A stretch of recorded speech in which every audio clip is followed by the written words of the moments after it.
Hola, saludos a todos y todas y todes. Mi nombre es Isa Villalón y hoy tengo el honor de estar acompañado por esos tres compañeros de CODECA, el Comité de Desarrollo Campesino.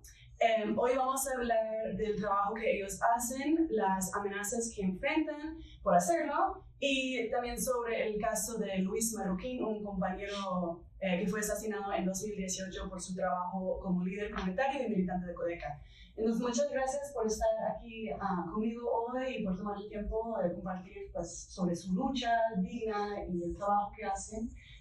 Si quieren empezar como nada más presentándose y con sus nombres y su papel en la organización. Bien, muy buenas noches. Mi nombre es Lea Ramírez. Soy defensora de derechos humanos y de la madre tierra. Soy una de las representantes de los 22 departamentos de Guatemala, específicamente en el departamento de Jutiapa. Pertenezco al pueblo Xinca.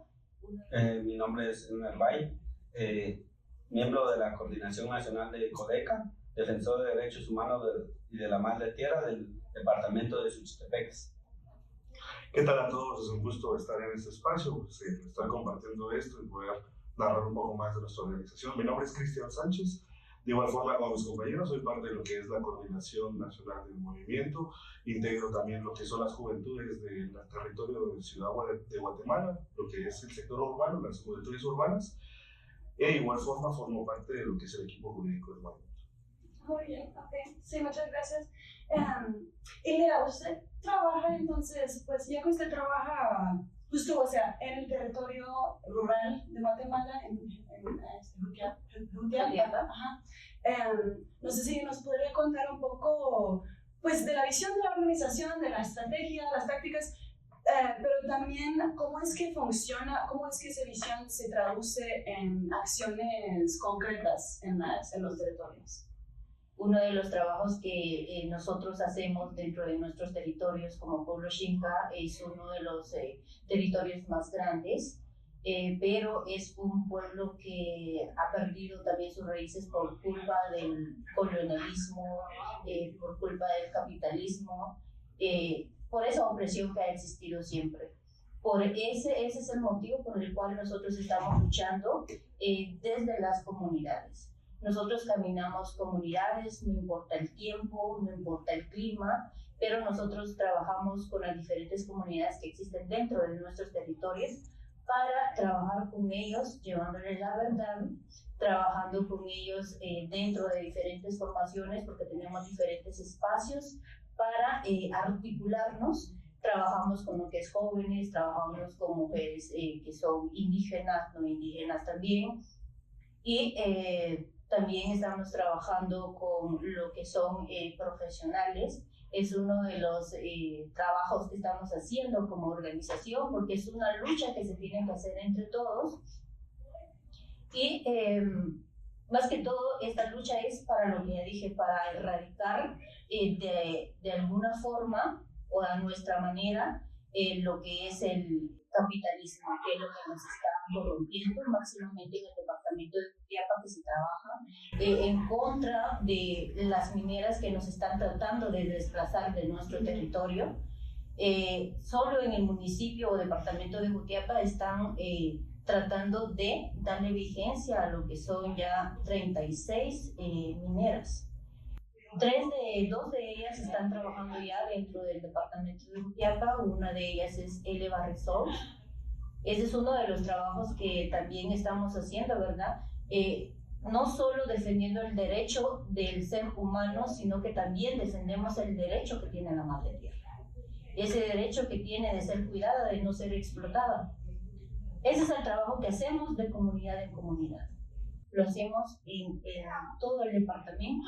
Como ya lo dije, yo lo trabajo específicamente en el departamento de Jutiapa, pero así hay más compañeros con la misma tarea que yo asignada en los diferentes, en los 22 departamentos de Guatemala. Ok, muchas gracias. Sí, se me hace muy importante esa vinculación que haces con el capitalismo, ¿no? Y cómo es que funciona el capitalismo y cómo es que ustedes están intentando, pues, implementar su propio proyecto para enfrentarlo, ¿no? Pero por Guatemala, por los guatemaltecos desde Guatemala con su propia visión. Eso me hace muy bonito. Así es, como organización CODECA también estamos impulsando lo que es el proceso de la Asamblea Constituyente, en donde nosotros estamos promoviendo lo que es un Estado plurinacional, donde todos los pueblos, 25 pueblos que existen dentro del país de Guatemala, sean tomados en cuenta, sean ellos los que decidan, que se practique lo que es realmente la democracia, porque realmente la democracia en Guatemala es inexistente. Solo existe lo que es la democracia representativa, que es que vamos a elegir pues candidatos o presidentes, alcaldes cada 4 años, pero no son puestos ni elegidos por los pueblos originarios, sino que ya es una imposición siempre del imperialismo-capitalismo. Esa es la tarea también que tenemos, porque llevamos dentro del proceso de la Asamblea Constituyente, estamos promoviendo lo que son 19 propuestas también para articular o para fundar un nuevo Estado plurinacional. Muchas gracias, compañero. Sí, se me hace muy importante esa idea de la democracia protagónica, ¿no? Porque creo que muchas veces la idea de la democracia se queda con, o sea, la democracia representativa, la democracia burguesa, y muchas personas por así creen que es la única forma que podemos organizarnos como sociedad, como pueblos, aunque en realidad es muy importante que las personas están involucradas en las mismas decisiones. Entonces, muchas gracias.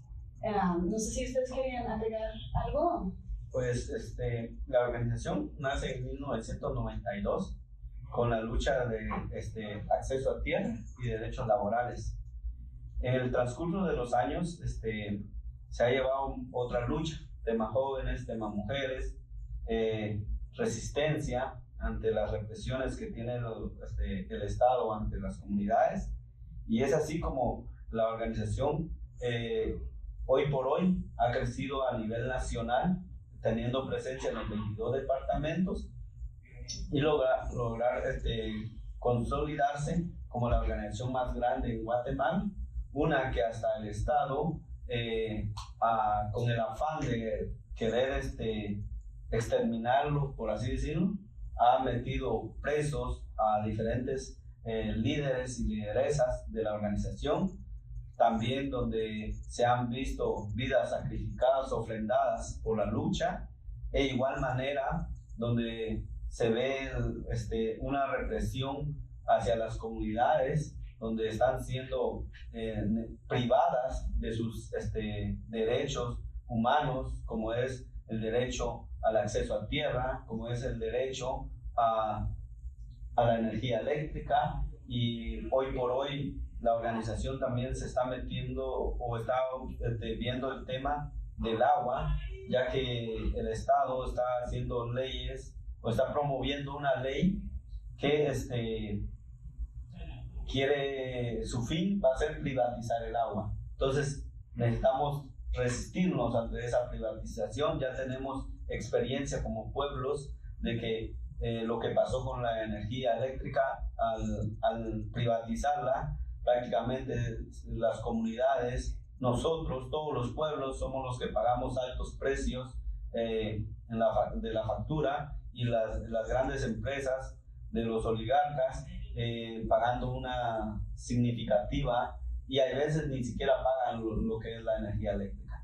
Entre otras cuestiones, podemos mencionar también que, por ejemplo, después de la guerra interna que hubo en Guatemala, el conflicto armado, por así decirlo, sucede que el gobierno en ese entonces prometió que se iba a dar el acceso a tierra a los campesinos, mas sin embargo solo fue como decir de la boca para afuera, pero no hicieron hechos.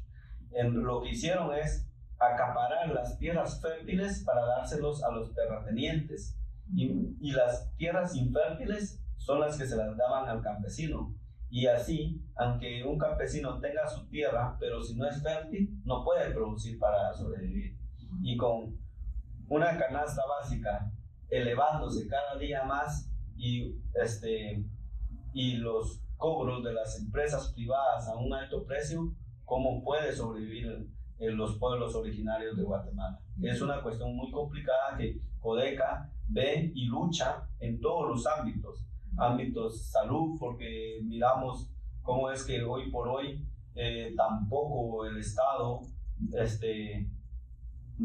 ofrece unos servicios públicos para la ciudadanía, y vemos nosotros también que cómo contamina, cómo las empresas de esos del CACIF, de la oligarquía, contamina la madre tierra, desvían ríos, y los afectados somos nosotros, los pueblos originarios. Muchas gracias. Sí, justo lo que usted estaba comentando sobre, bueno, que por hacer ese trabajo tan importante, ¿no? de proteger los derechos de los pueblos mismos, pero también, o sea, brindarles un tipo de apoyo que no les brinda el Estado, pero también organizar los mismos pueblos para que ellos puedan participar en eso a partir de su propia autodeterminación. Pero el hecho de que los miembros, los militantes de Codeca están terminando presos por hacer eso es algo pues muy, muy pesado, ¿no? Es algo que quiero adentrar más con usted, pero no sé si usted, Cristian, quieres agregar un poco de la perspectiva urbana, ¿no? De cómo es que Codeca se articula en la ciudad de Guatemala. Sí, por supuesto, pues como bien lo decían los compañeros, Codeca pues, es una organización bastante fuerte, con una presencia nacional, una presencia en los 22 departamentos, que inicialmente estaba con el sector campesino, estaba con el sector del pueblo originario.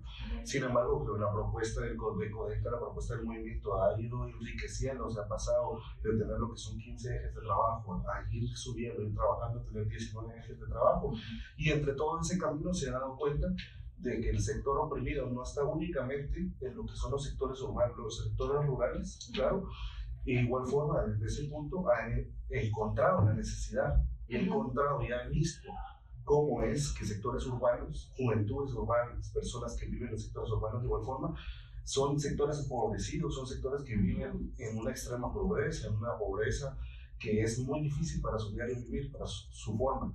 Y es un motivo por el cual Codeca ha empezado a entrar en lo que son los sectores urbanos, empezar con la organización, empezar con lo que es el trabajo organizativo dentro de las comunidades urbanas que existen, que están asentadas en ciertos lugares que el gobierno ha decidido darles algunos títulos de posesión, porque no dan propiedad, claramente. Porque la propiedad pertenece al sector oligarca, porque la propiedad pertenece única y exclusivamente a esa burguesía que maneja el Estado de Guatemala. Y entonces es la necesidad de crear esos trabajos, esas fuentes de trabajo. Guatemala ha sido un pueblo que sufrió mucho, 36 años de guerra con un genocidio muy duro. Y estar en estos espacios en donde podemos igual compartir esa información, donde podemos igual nosotros informar qué es como Comité de Desarrollo Campesino, como Codeca, lo que elaboramos y lo que trabajamos dentro del territorio, dentro de los territorios, y también aprovechar el espacio, como se está viendo, de informar como el imperialismo, la forma de los yanquis, la forma del mismo imperio y el Estado capitalista que maneja Estados Unidos y su gobierno que controla el capital mundial y la hegemonía de su dólar, no ha hecho tanto daño a países como Guatemala, en donde inclusive ha generado y orquestado golpes de Estado por medio de la CIA. El caso de 1954, que se da la contrarrevolución. Entonces son sectores donde hemos sido afectados. Y hoy en día el imperialismo de igual forma sigue siendo medio de decisión dentro de nuestro país. Y es por eso que nosotros que nos presentamos como movimiento, como una real oposición al sistema, como una oposición que no cree en el capitalismo, que no cree en el neoliberalismo y súper importante, no cree en la privatización de los bienes comunes. Porque son bienes que pertenecen a todos. Y debemos de ver cómo rescatamos eso. Muchas gracias. Sí, vamos a tener otra sesión para adentrar un poco más en esos temas del imperialismo y el intercambio desigual y cómo es que se articula, se manifiesta en el caso de Guatemala, y también hablar de la historia tan brutal de imperialismo e intervención en Guatemala por parte de los Estados Unidos. en otro momento. Pero sí, muy importante y muchas gracias por plantearlo, ¿no? Bueno, quería pasar el tema de las amenazas que los militantes de Codeca están enfrentando. Según lo que tengo entendido, Codeca es la organización que tiene pues, las cifras más altas de asesinatos de sus líderes, también de amenazas y también muchos casos, o sea, mucha defamación, ¿no? Usted habló un poco de eso, compañero, de los medios de comunicación y cómo es que también participan en toda esa persecución, ¿no? Entonces, si ustedes pueden dar nada más un contexto un poco más amplio de cómo es que, como las amenazas que viven los defensores de la tierra y territorio en Guatemala y por qué está ocurriendo, a quién se dirija, y también, o sea, ¿qué actores están financiando y organizando eso, ¿no? O sea, ¿de dónde viene? Y sí, o sea, si está algo como vinculado al Estado, al capital privado, sí, para que la gente pueda entender un poco de esa realidad, ¿no? Sí, pues, como le contaba, la verdad que ser un defensor de derechos humanos y de la madre tierra conlleva muchas amenazas y muchas veces conduce a ser asesinado. Casos concretos, la organización ha tenido muchos asesinatos a lo largo de estos años. Los más relevantes, por así decirlo, no quiere decir que los otros no sean relevantes, sino son los que de mayor impacto a la organización. Podríamos referirnos al caso de Luis Marroquín y del compañero Pablo Ramos. Luis Marroquín, en el departamento de Jalapa, un defensor de derechos humanos de la madre tierra que acompañaba a las comunidades de Jalapa y que se ve, que fue asesinado por órdenes del que fuera entonces el alcalde municipal del municipio. Es complicado ver un culpable en sí, son varios. En la lucha de acceso a tierra, hay varios que niegan ese acceso a tierra. Vamos desde el narcotráfico, los narcos, vamos desde los terratenientes y el mismo Estado en sí. El Estado reprime a los pueblos originarios, reprime al campesinado que lucha por su acceso a tierra, igual lo hacen los narcos, como en el caso del compañero Pablo Ramos en Navajoa, Livingston y Zaval. Ahí el compañero Pablo fue un compañero hermano que luchaba por el acceso a tierra y fue amenazado y asesinado por un grupo de narcotraficantes del área. Entonces, este tema es muy complejo. La verdad que hablar de solo una persona que amenaza, no, son varios factores. Está el propio CACIF que va contra su política de hacerse de todas las tierras productivas y tierras fértiles de nuestro país.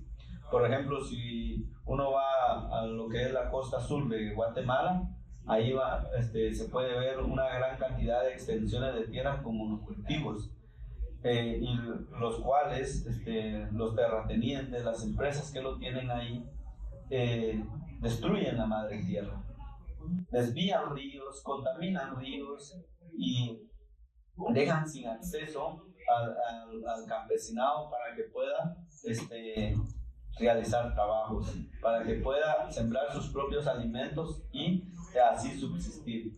Pero eso no es solo en la costa sur, en el área de Izabal, en el área de Jutiapa, también hay minas a cielo abierto que perjudican a la madre tierra.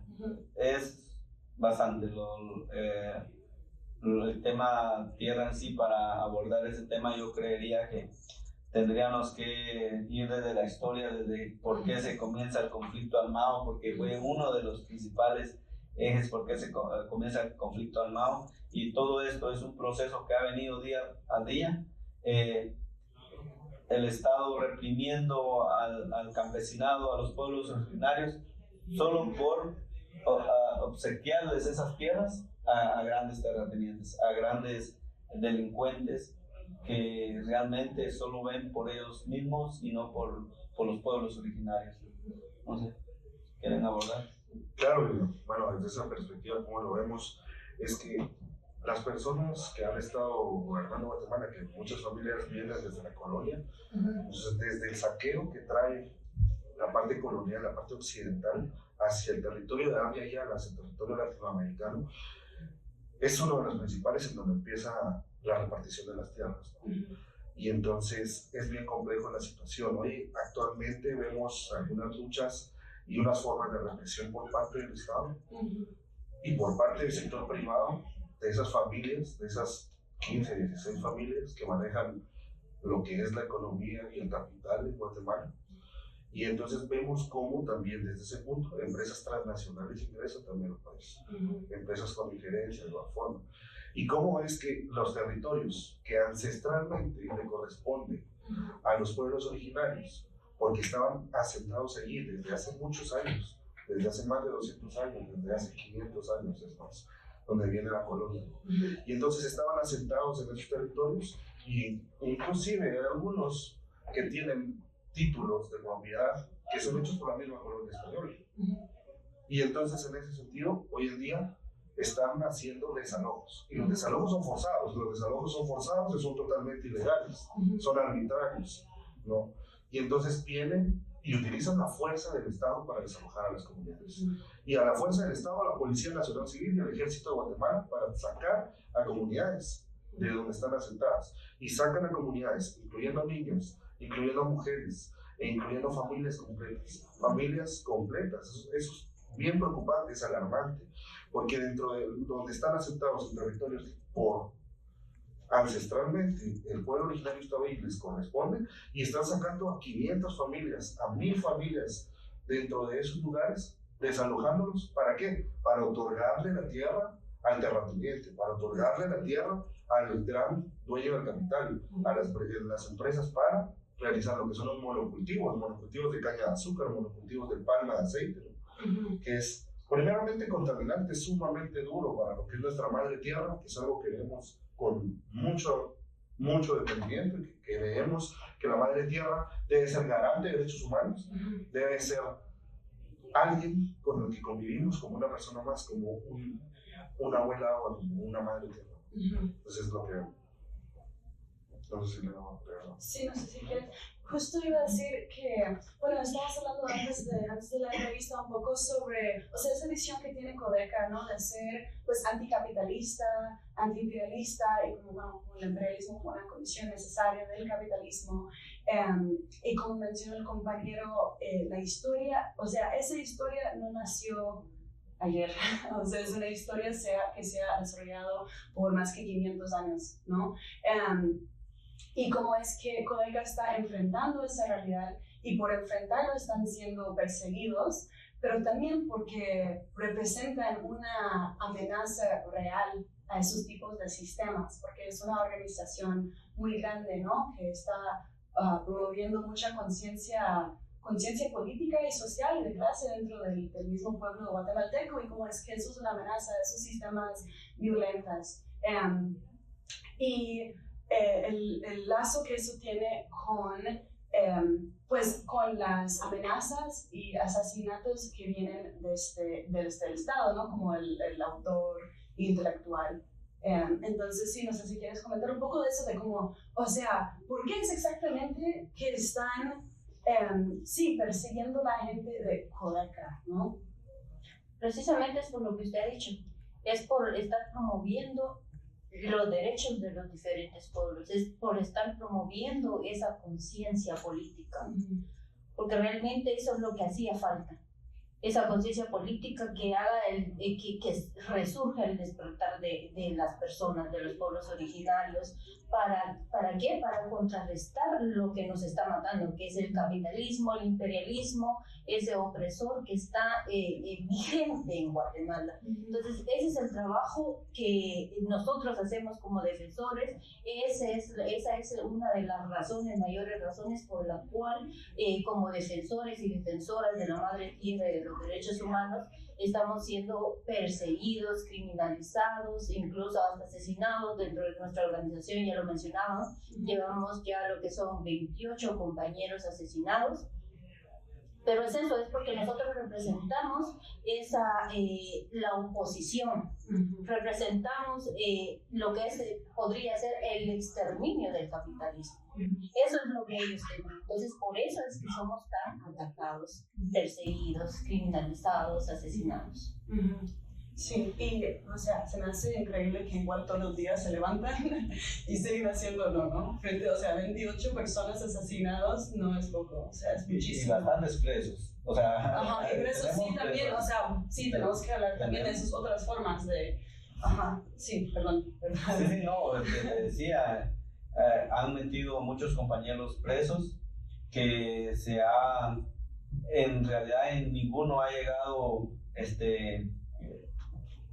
comprobarse un delito, porque al final, después de un tiempo, salen libres porque se demuestra que ellos lo hacen bajo organización y bajo los preceptos de resistencia, y que no están violando las leyes de Guatemala. En Guatemala está el derecho de resistencia, el derecho de organización, y ahí veremos otra cuestión que el Estado reprime al pueblo. En el 2023, justamente el año pasado, se decretó una ley, la 8-2023, si no estoy mal, donde prácticamente da persecución a las organizaciones. Esa ley, porque ya la ley, eso va atacando a la libre organización. Prácticamente llama a cualquiera que se organice para defender su derecho un delincuente, un terrorista. Entonces, es muy complicado ser un defensor de derechos humanos y de la madre tierra en Guatemala. Y todas esas leyes que crean en contra de la organización que está fundamentada en la Constitución, es porque, como ven, una organización como Codeca, con una visión muy clara, que es el buen vivir de todos los pueblos que cohabitamos Guatemala, y no solo Guatemala, porque el buen vivir tiene que ser para todo Abya Yala, para todo el mundo.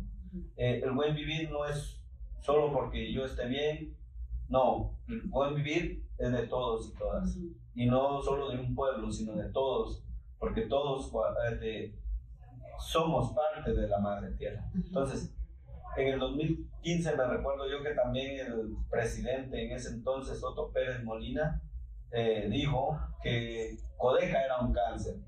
¿Y qué pasó? Otto Pérez Molina preso por tantos delitos que hizo como presidente, que ahí está, y hoy con esta gran corrupción lo dejan libre, pero él no es que sea inocente, él se sabe y se comprueba que él sí cometió delitos graves, así como su vicepresidenta en ese entonces, que atacaba a la organización. Incluso su ministro de Gobernación, Bonilla, creo que era el apellido, atacaba a la organización. Y como ellos que atacaban son los delincuentes. Y como Codeca, que es el que decían un cáncer social, sigue siendo una organización fuerte, creciendo día a día y organizando. Y ese es por eso igual que también hacen leyes para no organizar, para impedir ese crecimiento, pero nosotros sabemos que lo hacen porque no quieren ese cambio, y nosotros lo vamos a buscar, vamos a seguir en la lucha, vamos a hacerlo porque lo tenemos que hacer. Yo creo que acá los compañeros pensarán igual, nosotros ya nos metimos en la lucha y pues este es un proceso, nadie dijo que era fácil.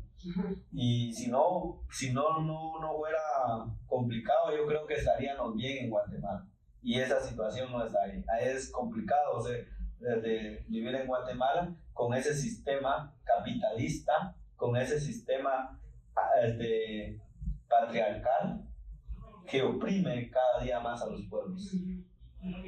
Sí, quería hablar del caso de Luis Marroquín y si uno de ustedes me podrían contar pues de qué sucedió desde el principio hasta el fin, ¿no? O sea, como qué fue el caso exactamente. Pero bueno, primero no sé si quieres también agregar algo. Sí, claro, pues aprovechando, ahora mismo el compañero Recael toca lo que es un decreto que es el 08-2023, un decreto pues que le denominamos ley anticodeca.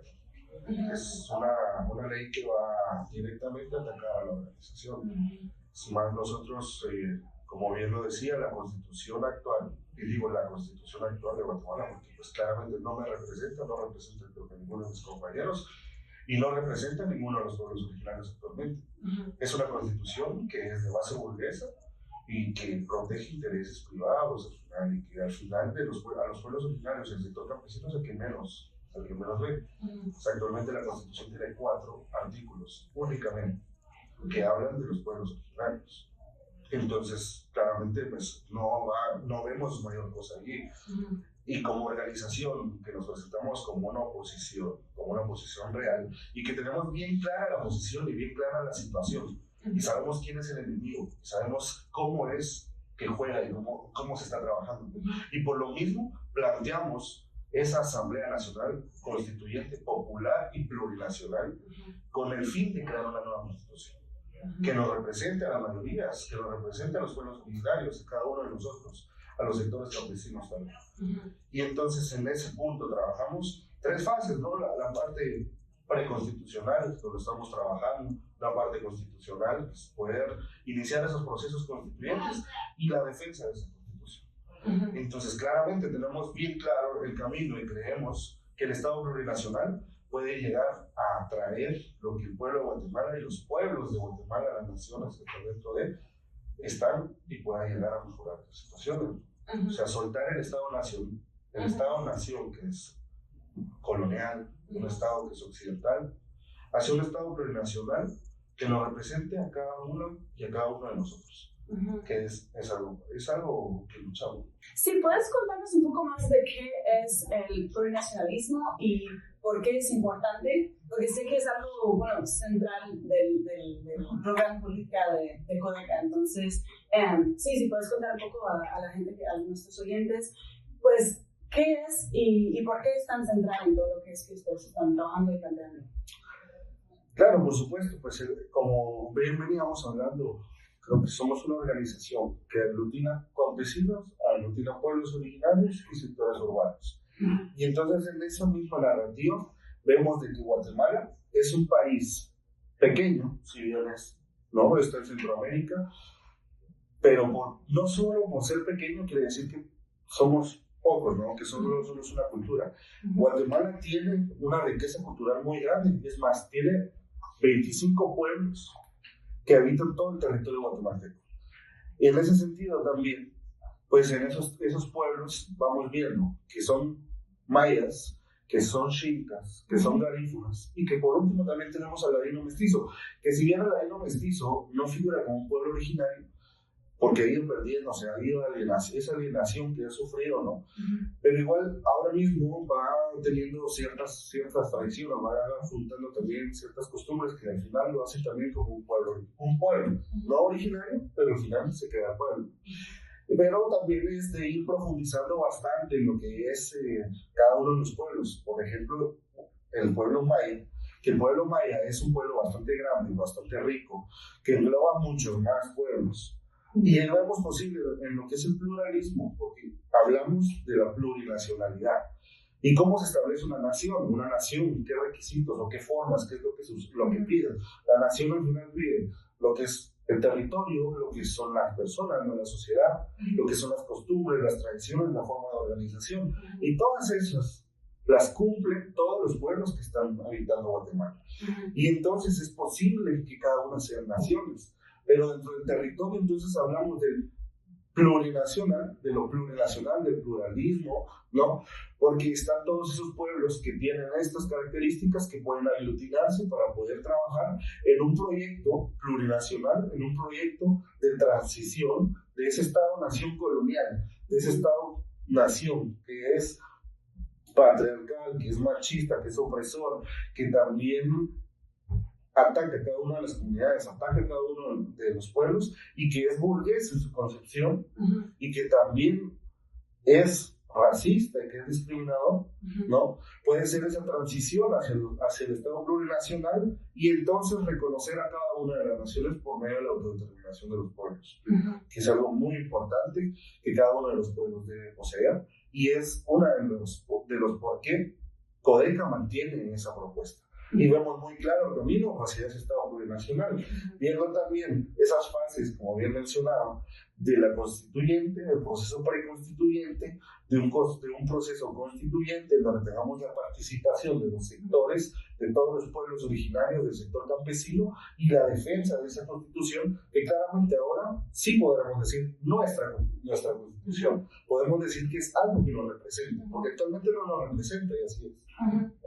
Sí, o sea, el Estado-Nación y la misma Constitución también son instrumentos del colonialismo, ¿no? Porque justo lo que dices, o sea, no es algo que se desarrolló a partir de los intereses ni la visión de los pueblos de Guatemala, sino es algo que fue implantado a partir del colonialismo, ¿no? Entonces, bueno, quería pasar un poco a hablar del tema de Luis Marroquín. Yo sé que actualmente se están llevando a cabo un juicio, ¿no? En contra de pues, los autores materiales de su asesinato. Y quería saber si podrían hablar un poco, bueno, primero del caso, o sea, qué sucedió exactamente, o sea, desde el principio al fin, o sea, quién era Luis Marroquín, y cómo fue asesinado, y quién lo asesinó, y por qué. Y también se hablar un poco del juicio que están realizando. Pues Luis Marroquín entra a la organización como defensor de derechos humanos y de la madre tierra, justamente por la misma situación, por la opresión que hay del capitalismo, del Estado hacia los pueblos originarios, hacia las comunidades.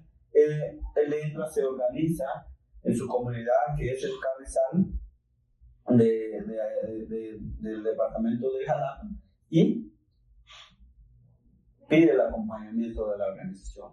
Entonces, él va creciendo como defensor de derechos humanos y de la madre tierra, logrando así ser un representante a nivel departamental hacia la coordinación nacional por el departamento de Jalapa. Su trayectoria de lucha, como ya lo dijo la compañera, él es como uno de nosotros. Él va de comunidad en comunidad, orientando a las personas, velando por los derechos que tienen cada comunidad, cada pueblo.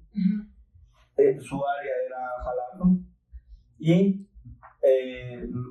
concientizó mucho el pueblo de Jalapa, tanto así que el que era alcalde en ese entonces del municipio de San Pedro Pinula, Jalapa, que es el municipio donde él vivía,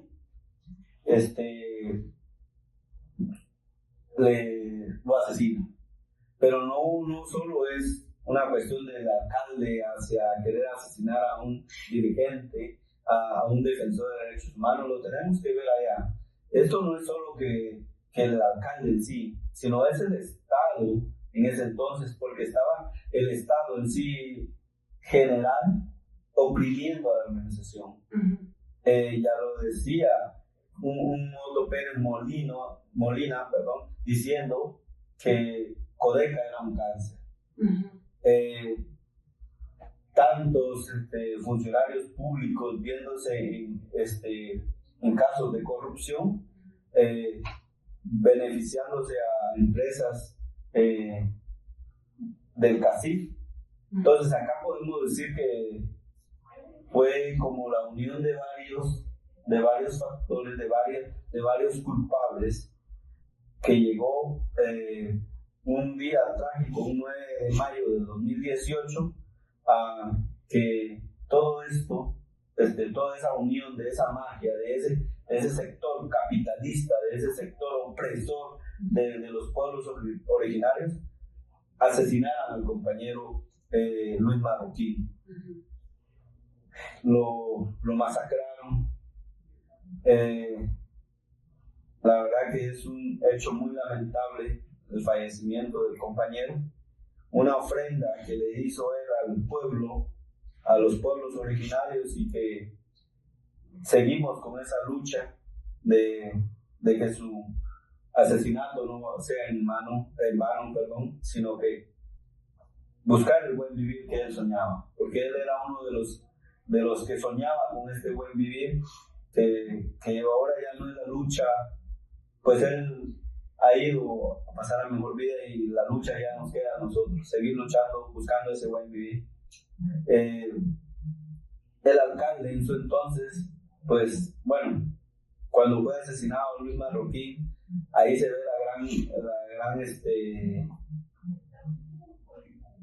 la gran intervención del Estado en sí hacia ese hecho, porque resulta que sí ubicaron quiénes eran los asesinos, en qué camioneta se dirigieron. Unas patrullas lo detuvo más adelante ese pick-up, el que fue el móvil donde se conducieron los delincuentes que asesinaron al compañero Luis. Lo detuvieron y como vieron que era el alcalde, no los arrestaron. El alcalde y uno de sus escoltas. Entonces ahí miramos cómo todo estaba confabulado y que como eran ellos, pasan, no te hacemos nada de parte del Estado. Fue así como realmente querían dejar impune la muerte del compañero, mas sin embargo como organización no podemos darnos el lujo, por así decirlo, no podemos dejar la muerte de un hermano sin que se haga justicia, y exigimos la justicia. Manifestaciones que se llevaron a nivel local, departamental, a nivel nacional, conllevó al resto de los guardias del entonces alcalde del municipio, y donde al final confiesan que el actor intelectual es el que era entonces el señor alcalde de ahí de San Pedro Pinula. Saliendo de sus funciones se fuga. O sea, ¿cómo es que ya sabiendo el Ministerio Público no pudo prevenir eso y darle captura después de su entrega de su mandato, sino que él logra huir? Un proceso que se ha venido con la Fiscalía, que se miraba muy poco interés también de la Fiscalía, del Ministerio Público, lograrlos atrapar, porque incluso se tenía la información que él se movía en el municipio como coloquialmente decimos como perro por su casa, y la policía, el Ministerio Público no sabía, pero los comunitarios, los del municipio sí saben dónde se meneaban y todo, y ahí sí, la justicia es ciega que no logra ver al delincuente. Entonces se hizo presión tras presión, tanta presión de parte de la organización que se logra una mesa técnica donde se lleva este caso con el Ministerio Público, se exige, y es hoy por hoy, a base de presiones, es que se logra la captura del señor, del que entonces era el alcalde de San Pedro Pinula. El compañero va a abundar algo más sobre ese caso. Veamos, ese caso de Luis Marroquín es un caso que lleva bastante tiempo, lleva sus años trabajando, ha sido difícil porque prácticamente el señor está huyendo, ¿no? Entonces, en ese momento se giran las órdenes de captura luego de la presión exigida de nuestro movimiento, porque la creación de la mesa técnica es eso, una presión que nosotros hicimos por medio de la exigencia por medio de lo que es el responder a nuestros derechos, ¿no? Porque tenemos esa forma, y aparte que se le ha quitado la vida a un compañero, se le ha quitado una vida al compañero, y el Estado de Guatemala debe velar por la vida de las personas. Y el Ministerio Público, que es el ente investigador, debe de cumplir sus funciones. Pero a base de presión fue que se logró. No podemos decir que esa mesa técnica, que el Ministerio Público también cumple con su trabajo y que ellos lo realizaron, porque claramente todo el sistema está cooptado. El sistema de justicia en Guatemala se encuentra cooptado. Las cortes se encuentran cooptadas y los jueces responden al capital y responden a su mejor postura. Entonces fue a base de presión que se da la situación. Entonces en ese momento pues se da lo que es las órdenes de captura, que se giran las órdenes de captura, donde se logra tener la captura de las dos cómplices. Se da también se gira la orden de captura también en contra del autor intelectual, que vemos como es el alcalde de ese municipio, y se encuentra la fuga. Es difícil de poder tenerlo hasta que por medio de la misma organización, por medio de esa mesa técnica, se vincula y se dice que ese señor se traslada de un lugar a otro de forma informal, con short, con una pantaloneta, con una playera, empieza a moverse, va de un lado a otro, y nosotros que lo vemos damos la información, y es cuando se logra la captura. Se logra la captura del señor y es ligado a proceso. Entonces vamos con ese proceso, pero nos hemos encontrado de igual forma que hay que presionar al fiscal, porque los fiscales del Ministerio Público tampoco cumplen con las instrucciones que Consuelo Porras, quien es una persona, un personaje que lidera parte de la corrupción y que es un personaje sumamente corrupto en lo que es Guatemala, solo gira órdenes y hace la situación.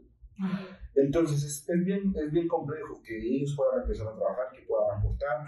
Nosotros igualmente como equipo jurídico se está trabajando, se dan las pruebas, se están teniendo, como bien decía, se tienen los procesos y se ven cómo se da, cómo es que se bajan del vehículo, cómo es que impactan al compañero quitándole la vida en ese sentido, y cómo es que se responde a la amenaza. Veíamos y nos presentamos con una oposición al sistema, como una oposición al sistema neoliberal y capitalista, y bajo ese sentido resistimos. Los pueblos originarios, los campesinos y los sectores urbanos resistimos, las mujeres y los jóvenes resistimos, y bajo esa resistencia que está contemplada en la actual Constitución, no ampliada, únicamente mencionada, pero de igual forma mencionada y avalada y amparada por la Constitución. La resistencia es legítima, la resistencia es digna de poder empezar a trabajar. ¿Y qué es lo que pasa? Es que la situación, por ejemplo, y dar el ejemplo, ¿no? Pues libremente el nombre, mencionar a una empresa que es opresora y que daña a todos los pueblos originarios en Guatemala en el sector de energía eléctrica, en el sector de la energía eléctrica como lo es el Arguate, ¿no? Y el Arguate, por medio de OPSA y de OPSA, que son sus dos empresas que manejan lo que es la distribución de energía eléctrica en Guatemala, son unos ladrones, son una gente que daña a la comunidad, que daña a los pueblos originarios, y trabajan también de la mano de los gobiernos locales, de las municipalidades. Entonces, en ese sentido, empiezan los cobros excesivos de energía eléctrica. La energía eléctrica en muchos países, algunas es gratis, algunas es de bajo costo, mientras en Guatemala la energía eléctrica está acabando con muchas familias, porque no es posible la paga. Y en ese sentido, en esa resistencia y de esa forma, es que se da por el peligro, y se dan los asesinatos, y se da la criminalización, porque somos perseguidos al decir la verdad, al ver y decir qué es lo que está pasando. Cobros excesivos, como puede ser que una comunidad, una persona, una familia, que utiliza un foco en sus viviendas, le llegan facturas de 2,000 quetzales. 2,000 quetzales, que estamos hablando del equivalente de 180 a 200 dólares al mes. Eso es muy, muy preocupante. Y la empresa no solo es ladrona, sino asesina arriba. Porque en ese sentido, ¿cómo está? Y entonces el motivo de cómo va.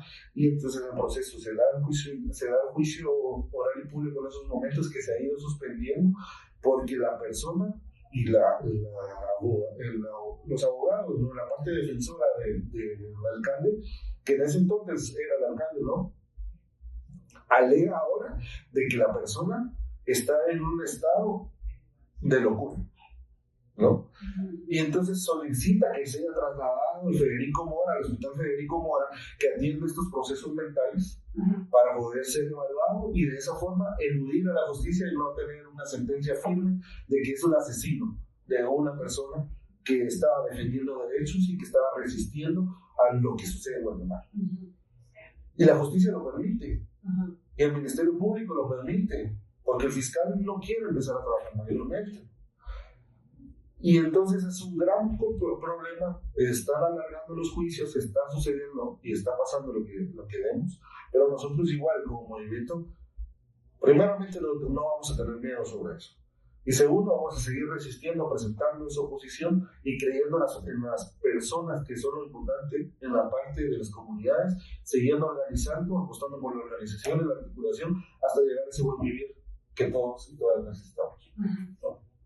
Muchas gracias, compañero. Sí, es muy importante. Gracias por dar ese contexto, porque es muy importante poder conceptualizar ese caso a partir de, o sea, como que no es un caso aislado, ¿no? O sea, no es algo que salió de una violencia, de un incidente, es algo que tiene que ver con, pues, o sea, con el intercambio capitalista, el modo de producción capitalista internacional igual, porque justo algo muy importante que me estaba comentando antes de la entrevista es, o sea, eso de como esos tratos que tiene Guatemala con los Estados Unidos en cuanto a la electricidad, ¿no? Y cómo es que o sea, las personas en Guatemala están pagando facturas tan altas de su, para la electricidad, mientras que la electricidad de Guatemala se va canalizando hacia los Estados Unidos, ¿no?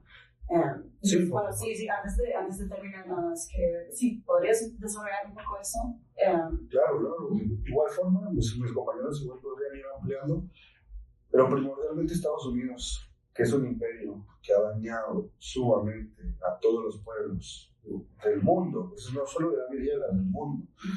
Y entonces, en ese sentido, pues aquí en lo que es Centroamérica tienen un plan que se está dando, ahora mismo no recuerdo el nombre, pero igual prometo darte el nombre del plan, ¿no?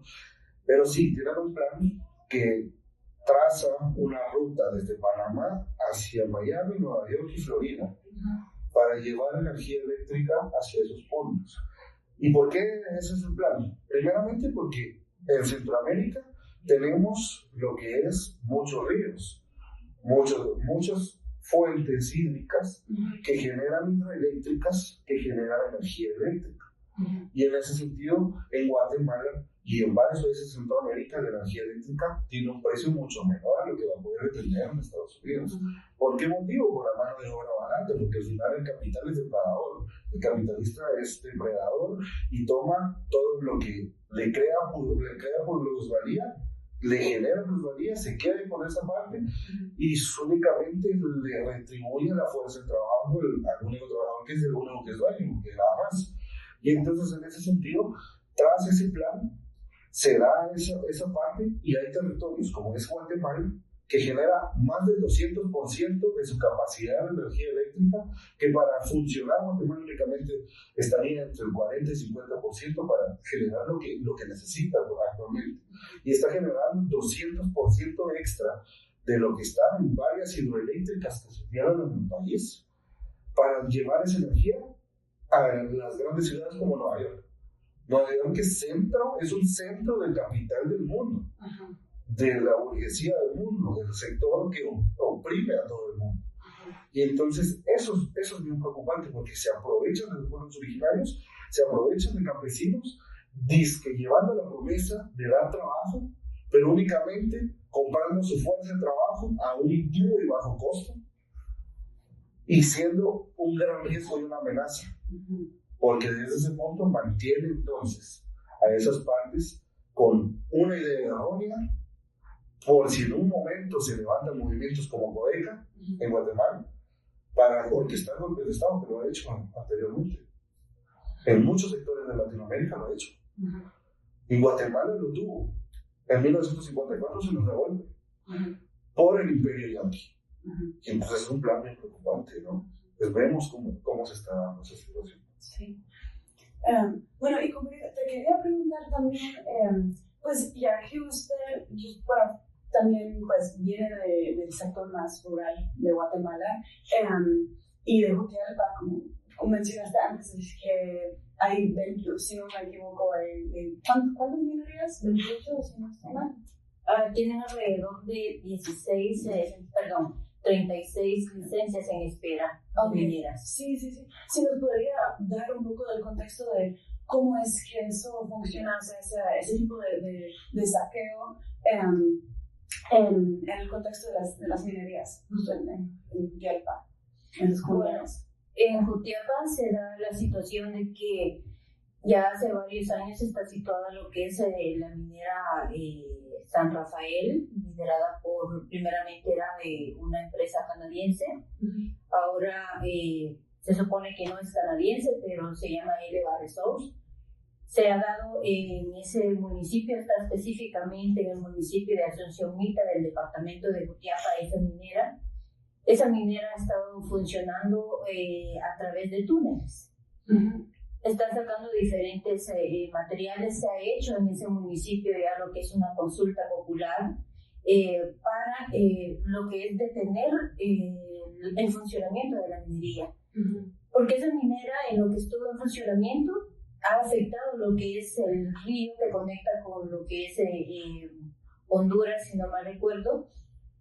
Se le llama río Tamazulapa.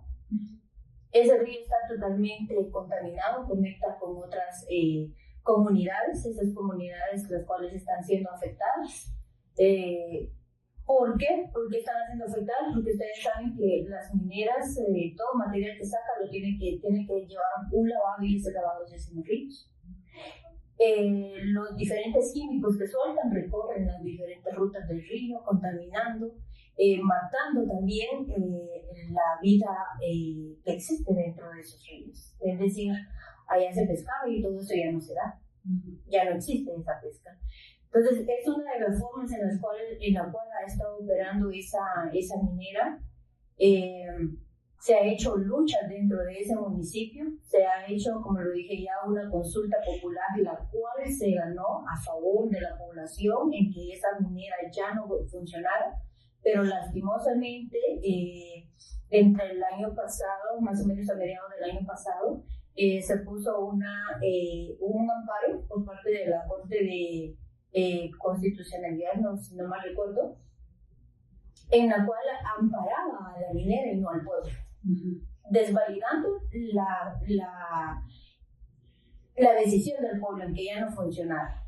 En esa consulta popular el pueblo decidió no más minera, pero lastimosamente vienen a poner ese amparo en la cual le vuelven a dar ruta o acceso para que siga trabajando. Y ahora ya no trabajamos solamente subterráneo, es decir, a través de túneles, sino que ahora a cielo abierto, lo cual es mucha más contaminación y deterioro del territorio. Entonces, esa es la forma en la que trabajan las mineras, una forma en la que también nosotros como organización Codeca también nos aglomeramos a apoyar a ese pueblo mixteco. Ese pueblo mixteco que luchó, que fue haciendo la campaña o el trabajo de hormiga, yendo de casa en casa, haciéndole conciencia a la demás gente mixteca, para que dijeran ya no más la minería. Y la gente despertó, la gente dijo no a la minera, pero lamentablemente, como estamos hablando, las diferentes instituciones están tomadas por lo que es el capitalismo, por la dominación que existe en Guatemala. Entonces, lamentablemente, se desvalida la decisión del pueblo y se le da ruta otra vez a la explotación de ese territorio. Prácticamente, los dueños o los interesados en sacar todo ese material mueven tierra, cielo y mar por hacer lo que a ellos les conviene o lo que ellos quieren, que es el saqueo de los diferentes minerales, no importando a quién perjudican, a quién le van a hacer el mayor daño, que es a la población. Sí. Bueno, pues no les voy a quitar más de su tiempo, pero muchas gracias por estar aquí y por compartir todo el trabajo que hacen. pero sobre todo muchas gracias por, o sea, levantarse todos los días y luchar por otro mundo, porque sí, otro mundo es posible, sigue siendo posible, pero solamente porque existe luchadores y defensores como ustedes, ¿no? Entonces, realmente, pues... Bueno, muchas gracias.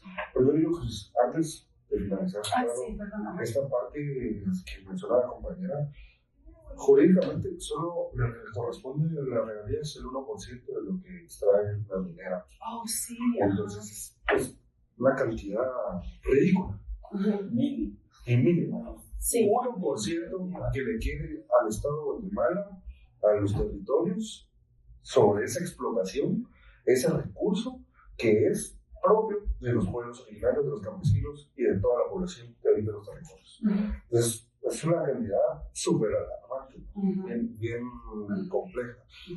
Y con lo que decía, al final también el derecho internacional por primacía de derecho internacional que debe verse y por convenios que Guatemala se adhiere y ratifica, como no es el 169 de la OIT, que habla de pueblos originarios. Y en ese sentido, ratifica y consulta previa e informada. Se tiene una consulta previa e informada en ese territorio. El Estado de Guatemala no lo respeta.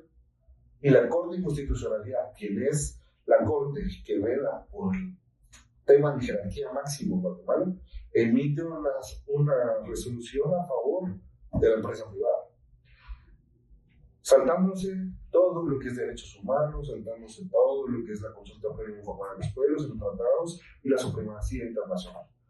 En cuanto a leyes de derechos humanos, pues eso es la situación que vivimos en Guatemala. Sí, gracias por plantear esa cifra también, porque es muy alarmante, es absolutamente, o sea, es difícil hasta como comprender, o sea, este nivel de saqueo, ¿no? Como, pues es una forma de colonización.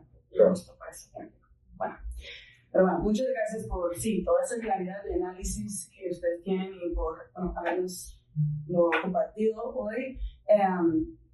Y bueno, seguiremos en la lucha con Luis Marroquín siempre presente, ¿no? Claro, pues Él y todas las víctimas que... Los 28 que hemos sufrido, y no solo ellos, porque a nivel de la historia hay más. Entonces, no, claro, con todos los pueblos oprimidos del mundo, ¿no? Y en Guatemala hubo genocidio, y por todos esos vamos a seguir buscando el buen vivir. Muchas gracias.